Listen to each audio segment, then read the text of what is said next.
তোমরা সবাই যে জঙ্গলটা দেখতে পাচ্ছ সেটা হলো রূপসাপুর জঙ্গল। এই জঙ্গলের ঠিক মাঝখানে আছে এক বিরাট বড় বট গাছ, যে গাছকে দেখে কিনা যে কেউই থমকে দাঁড়াতো। টোনা, আমরা তো এখানে নতুন এসেছি গো। এখানকার পাখিরা যে কেমন তা তো আমরা কোনো কিছুই জানি না। তার উপর আবার পুরো জঙ্গল মিলে শুধু এই একটা গাছই আছে, যেখানে কারো বাসা নেই। একটা নয় গো, দুটো গাছ। তুমি দেখো, সামনের গাছটাও যে ফাঁকা। তবে ওই গাছটাতে বাড়ি করার মতো কেন জানি না কোনো ইচ্ছে শক্তি আমার হচ্ছে না। চলো গো, আমরা দুজনে মিলে এই গাছটাতে একটা বাসা বানিয়ে নেই, কেমন? টোনা, সন্ধ্যা তো নেমেই গেল, আমার বড্ড ক্ষুধা পেয়েছে গো। এবার আমি খাবার কোথায় পাবো? আমরা তো এই জঙ্গলে নতুন এসেছি বলো, চলো আমরা গিয়ে সবার সঙ্গে পরিচিত হয়ে আসি।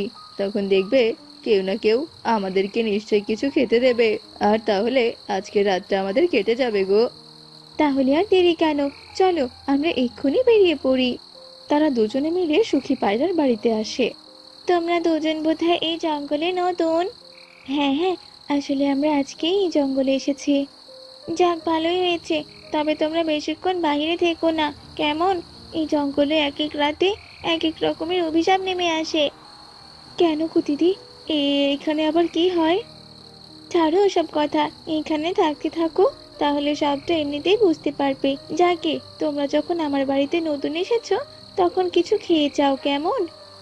খাবারের কথা শুনে টোনা আর টুনি না করে না। এরপর সুখী পায়রা ওদেরকে খাবার খেতে দেয়, আর তারা দুজন খাবার খেয়ে নিজেদের বাড়িতে ফিরে আসে। তারা দুজন বাড়িতে এসে নিশ্চিন্তে ঘুমিয়ে পড়ে। এভাবে দেখতে দেখতে মাঝরাত হয়ে আসে, আর কোথা থেকে যেন কান্নার আওয়াজ ভেসে আসে। হঠাৎ এমন কান্নার আওয়াজ শুনে ওদের ঘুম ভেঙে যায়। এই কে, কি এত রাতে আবার কে কান্না করছে? আমি কি একবার জানালাটা খুলে দেখবো? মনে তো হচ্ছে কোনো মেয়ে পাখি কান্না করছে। না না, জানালাটা একবার খুলেই দেখি। এ কি, আবার আমি কি দেখছি? একটা চিংড়ি, তার পাশে আবার একটা মেয়ে। টুনি, এই টুনি, ওঠো ওঠো বলছি, মরার মতো ঘুমোচ্ছ? টোনার ডাক শুনে টুনি একদম চমকে ওঠে, আর টুনি গাছে ধরা চিংড়ি আর তার পাশে একটা মেয়েকে দেখে চমকে ওঠে। এ কি গো, এরা আবার কারা? ওরা ওভাবে কেনই বা বসে আছে গো? অত ভাবনার কোনো কিছু নেই, আমি বরং একবার বাইরে গিয়ে দেখে আসি ওই মেয়েটা কে, আর কেনই বা ওভাবে বসে আছে। আরে আরে টোনা, তুমি কি পাগল হয়েছো নাকি? ও মেয়ে পাখি না হয়ে যদি আবার কোনো পেতনি হয় তখন কি হবে? কিন্তু টুনি, চুপ করো, কোনো কিন্তু নয়। আমরা বরং এখান থেকেই দেখি ওই মেয়েটা আসলে কি করে।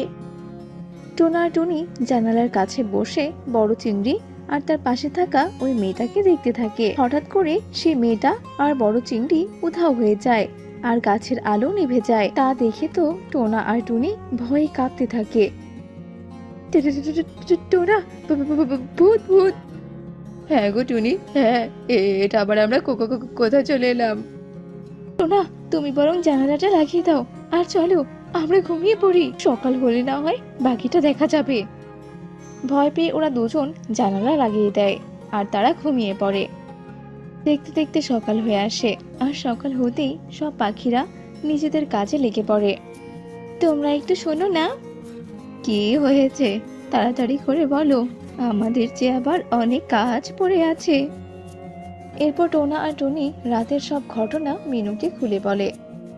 শোনো শোনো, তোমরা যা দেখেছো তা বললে যাও, আর রাতের বেলা বের হওয়া বন্ধ করে দাও, তাহলেই আর কোনো সমস্যা হবে না। কিন্তু কিন্তু এসব কেন হচ্ছে? আমাদেরকে তো এটা একটু খুলে বলুন। এসব কথা বলার মতো আমার হাতে তেমন সময় নেই, আর কিছুদিন যাক, তখন দেখবে নিজেরাই সবটা বুঝতে পারবে। এ সমস্ত কথা বলে মিনু নিজের বাড়িতে ফিরে যায়। এদিকে টোনা আর টুনিও নিজের বাড়িতে ফিরে আসে। দেখতে দেখতে বেশ কিছুদিন কেটে যায়। একদিন টুনির ভাই রকি আর তার বউ আসে টুনির বাড়িতে বেড়াতে। কিরে, তোরা দুজন আবার হঠাৎ করে এখানে এলি যে? দিদি, তুই তো নতুন বাড়ি বানিয়েছিস, তাই ভাবলাম তোর বাড়ি থেকে একবার বেরিয়ে যাই। তার উপর তোর আর জামাই বাবুর সাথে তো অনেক দিন হলে দেখা হয় না, তাই ভাবলাম একবার দেখা করে আসি। যাক বাবা, তাহলে তো আমার জন্য অনেক ভালোই হলো। রাত তো হয়ে এসেছে, চল আমি তোদেরকে খেতে দেই, কেমন? টুনি ওদেরকে খাবার খেতে দেয়। খাবার দাবার খাওয়া শেষ করে সবাই নিজেদের ঘরে গিয়ে শুয়ে পড়ে। এদিকে মাঝরাতে রেনুর ঘুম ভেঙে যায়, আর অমনি সে বাহিরে তাকায়। ও মা, কত বড় একটা চিংড়ি মাছ! সে কতদিন হলো চিংড়ি মাছের মালাইকারি খাই না। আমি বরং যাই আর গিয়ে চিংড়িটা টপ করে নিয়ে আসি। কিন্তু এভাবে কাউকে কোনো কিছু না বলে কি চিংড়িটা আনা ঠিক হবে? ধুর বাবা, সবাই তো নিশ্চিন্তে ঘুমোচ্ছে, ঘুমাক। আমি বরং রাতে চিংড়িটা এনে সকাল হতে সবাইকে সবটা বলে দেব। রেনু গুটি গুটি পায়ে দরজা খুলে আর গাছে ধরা চিংড়ির কাছে যায়। যেমনি সে চিংড়ি মাছটা ধরে অমনি রেনু চটকে মাটিতে পড়ে যায়। এরপর সে চিৎকার করতে থাকে। রেনু মাটি থেকে ওঠার অনেক চেষ্টা করতে থাকে, কিন্তু সে কিছুতেই সফল হয়ে ওঠে না। গাছের শিকড়টা যেন তাকে আটকে রাখে। রেনুর চিৎকার শুনে টোনাটুনি আর রকির ঘুম ভেঙে যায়। এরপর তারা বাহিরে চলে আসে। জঙ্গলের অন্যান্য পাখিরাও সেখানে চলে আসে। এই রেনু, এই তোর কি হয়েছে? তুই এমন কেন করছিস? রেনু, তোরা বুঝি জানিস না আমি কেন এমন করছি? আমি তো আমার প্রতিশোধ নেওয়ার জন্যই এমন করছি। সেদিন আমি বাঁচতে চেয়েছিলাম, কিন্তু আমাকে কেউ বাঁচতে দেয়নি, কেউ না। কি হয়েছিল তোমার সাথে? বলো আমাদের, বলো কে তুমি? আমি হলাম মুন্নি। আমি এই জঙ্গলেই বাস করতাম, আর আমি রাজু টোনাকে খুব ভালোবাসতাম। কিন্তু এই জঙ্গলের কেউই আমাকে মেনে নেয়নি। সবাই আমাদেরকে পিটিয়ে মেরে ফেলেছিল, আর এই গাছের তলায় আমাকে পুঁতে রেখেছিল। রাজু তো স্বর্গে চলে গেছে, কিন্তু আমি তো প্রতিশোধের আগুনে জ্বলে পুড়ে ছাই হচ্ছি। তাই তো আমি আবারও ফিরে এসেছি। এবার আমি সবাইকে ধ্বংস করে দেব। আমরা যে তোর সঙ্গে অনেক অন্যায় করেছি, তার জন্য হাত জোর করে তোর কাছে ক্ষমা চাইছি। তুই দয়া করে আমাদেরকে ক্ষমা করে দে রে মা। ক্ষমা হচ্ছে মহৎ গুণ বোন, তাই কেউ ক্ষমা চাইলে তাকে ক্ষমা করে দিতে হয়। সত্যি তোমার সঙ্গে অনেক অন্যায় হয়েছে, কিন্তু তুমি দয়া করে সবাইকে ক্ষমা করে দাও, আর স্বর্গে গিয়ে তুমি তোমার প্রিয় মানুষটির সঙ্গে বসবাস করো, কেমন? আচ্ছা আচ্ছা, ঠিক আছে। তোরা যখন এত করে বলছিস, তবে আজকে আমি তোদেরকে মুক্ত করে দিলাম। আর হ্যাঁ, তোরা সবাই মিলে গাছে ধরা চিংড়িতে আগুন লাগিয়ে দে, তবেই যে আমি মুক্ত হতে পারবো। এরপর সবাই আত্মাটির কথা মতো চিংড়িতে আগুন লাগিয়ে দেয়, আর তখনই আত্মা সেখান থেকে চলে যায়। এরপর থেকে সবাই ভয়হীনভাবে জীবনযাপন করতে শুরু করে। বৃন্দাবন জঙ্গলে এক গরিব টোনাটুনি বাস করত। তাদের ছিল একটি মাত্র মেয়ে। টোনা নদীতে মাছ ধরে যা টাকা রোজগার করত, তা দিয়ে কোনো রকমে কাটছিল তাদের দিন। গিন্নি, ও গিন্নি, আমি নদীতে মাছ ধরতে গেলাম গো। তুমি আমাদের মেয়েটাকে চোখে চোখে রেখো, কেমন? আজকাল দুষ্ট ঈগলের যা উৎপাত হয়েছে, তাতে তো ছানাদের বড় করা ভারী মুশকিল হয়ে পড়েছে। তুমি ঠিকই বলছো টোনা। এই তো দুদিন হলো শালিক দিদির মেয়েকে খুঁজে পাওয়া যাচ্ছে না। অনেকেই নাকি দেখেছে ওই শয়তান ঈগল ওকে ধরে নিয়ে যেতে। সে কি সর্বনাশ! হ্যাঁ, ওই জন্যই তো বলছি মেয়েকে একটু চোখে চোখে রেখো। টোনাটুনি যখন এসব কথা বলছিল, এমন সময় তাদের মেয়ে টুনটুন সেখানে আসে। বাবা, ও বাবা, তুমি আমার জন্য চকলেট কিনে নিয়ে আসবে বাবা। আমার চকলেট খেতে খুব ইচ্ছে করছে। হ্যাঁ রে মা, নিয়ে আসবো। টোনা, তুমি কেন মেয়েকে মিথ্যে আশ্বাস দিচ্ছ বলো তো? আমাদের নুন আনতে পান্তা ফুরোয়, মাছ বিক্রি করে বাড়ির বাজারটাই ঠিক মতো হয় না, তাহলে চকলেট আনবে কি করে? মা টুনটুন, ছোটদের চকলেট খাওয়া যায় না রে মা, তাতে যে পোকা হবে। আমি চকলেটের কথা বললে তুমি তাতে পোকা হওয়ার কথা কেন বলো মা? ওই কুহু পারুন, এদের তো তাতে পোকা হয় না। সে ওদেরও তাতে পোকা হয়, তুই জানিস না। এখন অত কথা না বলে ঘরে চল, আর তোর বাবাকে কাজে যেতে দে শোনা। এরপর টোনা নদীর দিকে রওনা দেয়। ওই নদীতেই বাস করত এক জলপরি আর তার ছোট্ট মেয়ে। আমার সোনা মেয়েটা কোথায় গেল রে? সারাদিন শুধু খেলা আর খেলা, তাই না? খাবার খেতে হবে না বুঝি? না মা, আমার কোনো খিদে নেই। চারদিকে এত জল দেখে আমার ভীষণ আনন্দ লাগছে মা। আহা, কি আনন্দ আকাশে বাতাসে। মা, তুমি এখন যাও তো, আমাকে আরেকটু জলে খেলতে দাও। পাগলি মেয়ে আমার, আচ্ছা তুই খেল, কিন্তু ভুলেও নদীর কিনারায় যাবি না। তুই অনেক ছোট রে মা, কোনো বিপদে পড়লে কে বাঁচাবে বলতো? এসব বলে জলপরি সেখান থেকে চলে যায়। আর জলকন্যা জলের তলায় জল নিয়ে খেলতে থাকে। খেলতে খেলতে জলকন্যা যে কখন নদীর কিনারায় চলে আসে তা সে নিজেও বুঝতে পারে না। ও মা, জলের তলা থেকে তো দেখছি এসব আরো সুন্দর।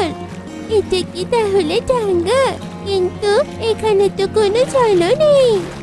আবার এগুলো সবুজ সবুজ লম্বা লম্বা কি সুন্দর! আহা! জলকন্যা যখন নদীর কিনারায় এসে এসব গাছপালা মুগ্ধ হয়ে দেখছিল, এমন সময় সেই দুষ্ট ঈগলের চোখ যায় সেই জলকন্যার দিকে। আহা, এই তো আমি আমার শিকার পেয়ে গেছি। এবার এই জলপরি কন্যাকে আমি মজা করে খাবো। এসব বলে ঈগল জলকন্যাকে ধরে নিয়ে যায় আর একটা গাছের ডালের উপরে রেখে দেয় আর জলকন্যাকে ঠোকরাতে থাকে। এই কে তুমি? আমাকে ছেড়ে দাও বলছি। তুমি আমাকে এভাবে ঠোকরাচ্ছ কেন? আমার খুব ব্যথা করছে। মা, বাঁচাও, আমাকে বাঁচাও। মা, আমার খুব কষ্ট হচ্ছে। মা, কোথায় তুমি? জলকন্যা যখন এভাবে কাঁদছিল তখন তার টোনার নজরে আসে। আরে, এই শয়তান ঈগল ওই জলকন্যাকেও ছাড়লো না। না, একে আমার বাঁচাতেই হবে। তবে কি করি? হ্যাঁ, পেয়েছি উপায়।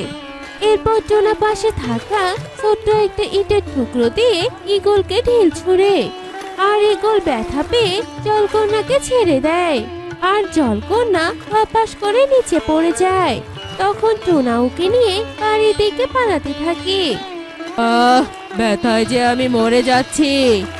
জীবনটা বোধহয় চলে যেত আমার। শয়তান টোনা, তোকে আমি কিছুতেই ছাড়বো না। তুই আমার শিকার আমার হাত থেকে নিয়ে পালালি, এর হিসেব তোকে দিতেই হবে। এই বলে ঈগল রাগ দেখিয়ে সেখান থেকে চলে যায়। আর অন্যদিকে টোনা জলকন্যাকে বাড়িতে নিয়ে গিয়ে টুনিকে সব বিষয়টা খুলে বলে। টুনিও অনেক খুশি হয়। এরপর ওরা এক ছোট চৌবাচ্চায় জলকন্যাকে থাকতে দেয়। অন্যদিকে মা জলপরি মেয়েকে খুঁজে না পেয়ে প্রায় পাগল হয়ে যায়। মারে, আমার সোনা মা, তুই কোথায় গেলি রে মা? আমার কাছে আয় মা, ফিরে আয়। হে উপরওয়ালা, আমার ছোট মেয়েটা কোথায় চলে গেল? তুমি আমার সন্তানকে আমার কাছে ফিরিয়ে দাও উপরওয়ালা। এসব বলে মা জলপরি তন্ন তন্ন করে জলের তলায় তার মেয়েকে খুঁজতে থাকে, কিন্তু কোথাও সে খুঁজে পায় না। এভাবে 2 দিন কেটে যায়। টুনটুন সারাক্ষণ জলপরীর কন্যার সাথে খেলাধুলা করত।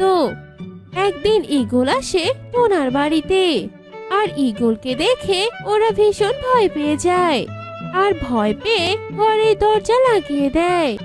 এই শয়তান টোনা, ঘরের দরজা খোল বলছি। ভালোই ভালোই ওই জলপরি কন্যাকে আমার হাতে তুলে দে, নয়তো তোর মেয়েকে আমি রোস্ট করে বানিয়ে খাবো। তুই কি আমার চিৎকার শুনতে পাচ্ছিস না? হ্যাঁ, তুমি চলে যাও ঈগল দাদা। আমি কিছুতেই এই ছোট বাচ্চাটিকে তোমার মুখের খাবার হতে দিতে পারবো না। ও আচ্ছা, তবে আমিও দেখবো তোরা কতদিন গৃহবন্দী হয়ে কাটাতে পারিস। এই বলে ঈগল চলে যায় আর এভাবেই দিন কাটতে থাকে। ঈগল প্রতিদিন ওদের বাড়িতে আসতো, যার ফলে ওরা গৃহবন্দী হয়ে দিন কাটাতে থাকে। টোনা, এই টোনা, এভাবে কি দিন চলতে থাকবে বলো তো? আমরা ঘর থেকে বের হতে পারছি না, খাবার জোগাড় করতে পারছি না। না খেয়ে তো আমরা মরেই যাবো। তার থেকে ভালো তুমি এই জলপরি কন্যাকে ঈগলের হাতে তুলে দাও গো। তুমি এসব কি বলছো গিন্নি? পাগল হয়ে গেলে নাকি? এই সন্তান যদি তোমার হতো তাহলে আমার মন বলছে উপরওয়ালা সব ঠিক করে দিবেন। এভাবেই দিন কাটতে থাকে। এরপর একদিন ঈগল টোনাটুনির ঘরে আগুন লাগিয়ে দেয়, আর ওরা প্রাণ বাঁচাতে কোনো রকমে জীবন ধরে ঘরের বাহিরে চলে আসে। এসব তুমি কি করলে ঈগল দাদা? আমাদের শেষ সম্বল ঘরটাতেও আগুন লাগিয়ে দিলে। ছি ছি ঈগল দাদা, ছি। হা হা হা হা হা। তোদের পিছনে অনেক ঘুরেছি, কিন্তু আর না, এবার নিজেই ধরা দিয়েছিস আমার কাছে। এবার আমি এই জলপরি কন্যাকে তো খাবই, তার সাথে তোর মেয়ে টুনটুনকেও খাবো। না, এমনটা করো না দাদা। ঈগল যখন এভাবে অত্যাচার করছিল, অন্যদিকে জলপরি ভাবে, না, এতদিন তো জলের তলায় মেয়েটাকে অনেক খুঁজলাম, কিন্তু পেলাম না। এবার আমি ডাঙ্গায় খুঁজতে বের হব। নিশ্চয়ই আমার মেয়েটা ওই জঙ্গলেই আছে। এসব বলে জলপরি জল থেকে জঙ্গলে চলে আসে আর তার মেয়েকে খুঁজতে থাকে। আর খুঁজতে খুঁজতে জলপরি টোনার বাড়ি অব্দিও চলে আসে আর দেখে যে ঈগল টুনটুন আর তার মেয়েকে বলি দিতে চাচ্ছে। তারা শয়তান ঈগল, তুই আমার মেয়েকে হত্যা করতে যাচ্ছিস? তবে দেখ এবার। এরপর জলপরি ঈগলকে জাদু করে হত্যা করে। তারপর টোনা জলপরীকে সবটা খুলে বলে, তোমরা সত্যি অনেক ভালো। আমার মেয়েটার জন্য তোমাদের কত কষ্ট করতে হয়েছে। তবে এই নাও, এই মোহরগুলো নাও। এগুলো দিয়ে তোমরা একটা সুন্দর বাড়ি বানাবে আর সুখেই দিন কাটাবে। তোমাদের কাছে যে আমি চিরঋণী হয়ে থাকলাম। এই বলে জলপরি তার মেয়েকে নিয়ে সেখান থেকে চলে যায় আর টোনাটুনি সোনার মোহর দিয়ে অনেক সুখেই দিন কাটাতে থাকে। মা, ও মা, তুমি কথা বলছো না কেন মা? তুমি আমাদের দুই ভাই বোনকে ছেড়ে কোথাও চলে যেতে পারো না মা? তুমি আমাদের কাছে ফিরে এসো মা। আমি যে কিছুতেই একা একা ভাইকে সামলাতে পারবো না। মা, চোখ খোলো মা, চোখ খোলো। কথা বলো মা, কথা বলো। কাঁদিস না রে টুনটুন রকি, তোদের মাঝে আর কোনো দিন ফিরে আসবে না। তোদের মা ওই দূর আকাশের তারা হয়ে গেছে। আর কাঁদিস না তোরা, তোদের মানেই তো কি হয়েছে। তোদের মাসি আছে না, তোদের এই বিন্দু মাসি তোদের অনেক ভালোবাসবে রে। এই বলে মিনু টুনটুনি টুনটুনার রকিকে সান্ত্বনা দিতে থাকে। আসলে আজ সকালে ওদের মা এক কঠিন রোগে আক্রান্ত হয়ে মারা গেছে। টুনি অসুস্থ থাকার কারণে বিন্দু টুনটুন আর রকিকে দেখাশোনা করত। আর বিন্দুর স্বামী যজ্ঞ কাকু ওদের সাথেই থাকতো। যজ্ঞ, টুনির তো সৎকার হলো। বাচ্চা দুটো তো মায়ের শোকে পাগল হয়ে গেছে। তুমি খাবার খেয়ে ঘুমিয়ে পড়ো, আমি দেখছি ওদের দুটো খাবার খাইয়ে ঘুম পাড়াতে পারে কিনা। এই বলে বিন্দু টুনটুন আর রকির কাছে যায় আর ওদেরকে অনেক বুঝিয়ে খাবার খাইয়ে দিতে থাকে। বিন্দু মাসি, তুমি অনেক ভালো। তুমি মায়ের মতো আমাদের ছেড়ে যেও না, নয়তো আমরা দুই ভাই বোন যে একেবারে অসহায় হয়ে যাব। কি যে বলিস না তোরা। এবার আর কথা না বাড়িয়ে চুপচাপ ঘুমিয়ে পড়তো। সকাল সকাল কিন্তু ঘুম থেকে উঠতে হবে, এই বলে দিলাম। বিন্দুর কথা শুনে বাচ্চারা আর কোনো কথা না বাড়িয়ে খাবার খেয়ে সেখানেই ঘুমিয়ে পড়ে।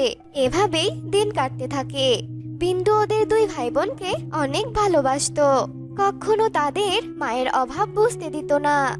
যজ্ঞ, তুমি বাজার করে এনেছো ভালো কথা, কিন্তু আমি বাচ্চাদের জন্য যে বিস্কুট কিনে আনতে বলেছিলাম তা আনোনি কেন? হ্যাঁ, শোনো বিন্দু, এগুলো এনেছি তাতেই অনেক, বুঝলে? রোজ রোজ ওদের জন্য টাকা খরচ করে বাড়তি কিছু আনতে পাবো না আমি, বুঝতে পেরেছো তুমি?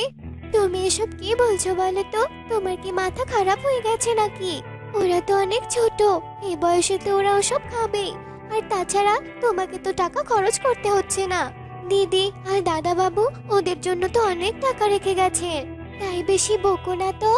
শোনো বিন্দু, সবসময় এই দিদি দিদি করো না তো। তুমি তো এই সব সময় বাচ্চাদের নিয়েই পড়ে আছো। আচ্ছা, একবারও কি তুমি নিজের কথা ভেবেছো? আমাদের নিজেদের সন্তান হলে ওদেরকে আমরা কি খাওয়াবো? আমাদের তো কোনো কিছুই নেই। চুপ করো তো, তুমি যা বলার বলেছো, আর একবারও এসব কথা বলবে না। আমি তোমার মুখে এসব কথা শুনতে চাচ্ছি না। এসব কথা বলে বিন্দু সেখান থেকে চলে যায়। আর এরপর থেকে বিন্দুর মাথায় সবসময় যজ্ঞ কাকের কথাগুলো ঘুরতে থাকে। বিন্দুও তার ভবিষ্যৎ নিয়ে চিন্তা করতে থাকে। আর তার উপর তো যজ্ঞ কাকের কুমন্ত্রণা আছেই। এসব কথা শুনতে শুনতে বিন্দুও যজ্ঞ কাকের মতো খারাপ হয়ে যায়। না, এই হতচ্ছাড়ির সাথে অনেক ভালো ব্যবহার করেছি, কিন্তু আর না। আমারও তো একটা ভবিষ্যৎ আছে। আমার সন্তানদের রাজকীয়ভাবে বড় করতে চাইলে এই দুই ছানার সম্পত্তি আমার চাই চাই। টুনটুন, টুনটুন, রকি, রকি। বিন্দুর এমন চিৎকার শুনে সেখানে ওরা দুই ভাই বোন দৌড়ে চলে আসে। কি হয়েছে মাসি? তুমি কি আমাদের জন্য চকলেট এনেছো? কই দাও দাও, চকলেট দাও। চকলেট এনেছো নাকি? অনেক আদর করেছি তোদের, যা ভাগ এখান থেকে। কিন্তু আর না, শোন, তোরা এক্ষুনি দুই ভাই বোন আমার পুরো ঘর ঝাড়ু দিবি, তারপর থালা বাসনগুলো সব পরিষ্কার করবি। আমি সব কাজ করে মরি আর তোরা সব পায়ের উপর পা তুলে থাকিস, তাই না? এখন থেকে তোরা কাজ করবি। তুমি এসব কি বলছো মাসি? আমরা কি কখনো এমন কাজ করেছি নাকি বলো তো? তুমি তো আমাদের কখনো কোনো কাজ করতেই দাওনি মাসি। মাসি, আমরা কাজ করতে পারবো না। আর ভাই, ও তো অনেক ছোট। তুমি তো আমাকে খুব ভালোবাসতে, তাহলে আজ কি হলো তোমার মাসি? এত কথা বলছিস কেন? হ্যাঁ, কাজ পারিস না, কিন্তু আজ থেকে পারবি। বেশি কথা বললে কিন্তু পিঠের ছাল তুলে দেব, বুঝেছিস? যা বলছি এখান থেকে, আমি যা বলবো তাই করবি। এই বলে বিন্দু তাদের লাঠির ভয় দেখিয়ে সেখান থেকে তাড়িয়ে দেয়। আর অসহায় দুই ভাই বোন মিলে সব কাজ করতে শুরু করে। ভাই, তোর অনেক কষ্ট হচ্ছে তাই না রে ভাই? তুই এগুলো রেখে দে, আমি করে দিচ্ছি। না রে দিদি, তোর তো অনেক কষ্ট হচ্ছে, আমি ঠিক বুঝেছি। তার থেকে ভালো আমরা দুই ভাই বোন মিলে সব কাজ করি। জানি না রে মাসি কেন আমাদের সাথে এমন করে। হ্যাঁ রে, কাজ বাদ দিয়ে এখানে কিসের খোশ গল্প করছিস? হ্যাঁ, তাড়াতাড়ি কাজ শেষ কর বলছি। কাজ শেষ না হলে কিন্তু খাবার পাবি না। বিন্দুর এমন কথা শুনে ওরা দুই ভাই বোন মিলে তাড়াতাড়ি করে কাজ করতে শুরু করে। হঠাৎ এত কাজ করতে গিয়ে ওদের দুই ভাই বোনের হাতে ফোসকা পড়ে যায়। এরপর সেই দিনটি কেটে রাত হয়ে যায়। দিদি, আমার হাত ভীষণ ব্যথা করছে রে, আর জ্বলছে। আমার হাতে কিছু মলম লাগিয়ে দে না রে দিদি, আমার যে খুব কষ্ট হচ্ছে। কাঁদিস না রে ভাই, আর কাঁদিস না। আয়, আমি তোর হাতে মলম লাগিয়ে দিচ্ছি আর ঘুম পাড়িয়ে দিচ্ছি। আজ আমাদের না খেয়ে রাতটা কাটাতে হবে রে ভাই। মাসি তো আমাদের আর খেতেও দেবে না। এভাবে বিন্দু মাসি আর যজ্ঞ কাকের অত্যাচারে দুই ভাই বোনের দিন কাটছিল। বিন্দু ওদের দুই ভাই বোনের থেকে সারা দিন কাজ করিয়ে নিত, কিন্তু বিনিময়ে ঠিক মতো খাবারটাও খেতে দিত না। একদিন, দিদি, এই দিদি, মাসি তো ঘুমিয়েছে, চল এই সুযোগে আমরা বাইরে যাই, জঙ্গলে গিয়ে বসে থাকবো। আমার যে খুব খিদে পেয়েছে। চল না, চল না দিদি, জঙ্গলে গিয়ে আমরা ফল খুঁজি। এরপর ওরা দুই ভাই বোন চুপি চুপি জঙ্গলের মধ্যে যায়। গাছে গাছে ফল খুঁজতে থাকে, কিন্তু কোনো গাছেই তারা কোনো ফল পায় না। এরপর রকি খিদের জ্বালায় টুনটুনের কাছে কান্না করতে থাকে। এমন সময় ওদের নাকে খুব সুন্দর খাবারের সুবাস ভেসে আসে। আর ওরা উপরে তাকাতেই দেখে ওদের মায়ের আত্মা ওদের জন্য খাবার নিয়ে এসেছে। মা, ও মা, তুমি ফিরে এসেছো মা। কিন্তু মা, তুমি এমন ডাইনি রূপে কেন? মা, মা। মা, আমার না অনেক খিদে পেয়েছে মা, তুমি আমাকে কিছু খেতে দাও না মা। আহারে আমার সোনারা, আমি জানি রে, তোদের বিন্দু মাসি তোদের উপর অনেক অত্যাচার করে, তোদের খেতে দেয় না, সারাদিন শুধু কাজ করিয়ে নেয়।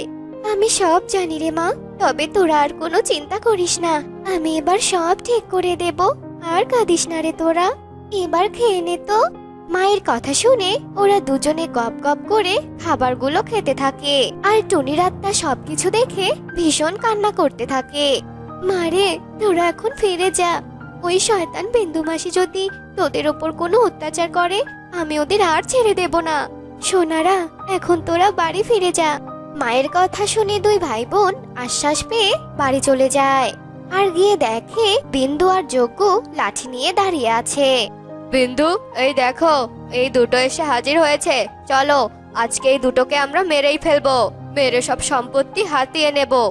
এসব কথা বলে বিন্দু আর যজ্ঞ ওদের দুই ভাই বোনকে রশি দিয়ে বেঁধে ফেলে আর একটা আগুনের মশাল নিয়ে আসে। ওদের শরীরে ধরিয়ে দেওয়ার জন্য। এমন সময় টুনির আত্মা সেখানে এসে হাজির হয় আর জাদু দিয়ে আগুনের মশালটা নিজের হাতে তুলে নেয়। আরে আরে দিদি দিদি, তুমি ফিরে এসেছো? হ্যাঁ, আমি ফিরে এসেছি তোর অত্যাচারের শাস্তি দিতে। এবার তোদের আমি মেরেই ফেলবো। না দিদি, তুমি আমাকে ক্ষমা করে দাও দিদি। আমি লোভে পড়েছিলাম, যজ্ঞর কথাই আমি এমনটা করেছি। আমি তোমাকে কথা দিচ্ছি, আমি আর কোনোদিন ওদের সাথে খারাপ ব্যবহার করব না। আবার আগের মতো ভালোবাসবো। আমাকে ক্ষমা করে দাও। হ্যাঁ মা, তুমি মাসিকে ক্ষমা করে দাও মা।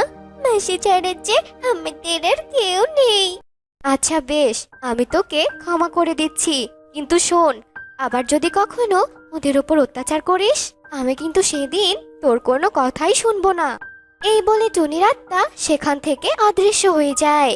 আর এরপর থেকে বিন্দু মাসি আর যজ্ঞ কাক ওদের সাথে আর কখনো খারাপ ব্যবহার করে না।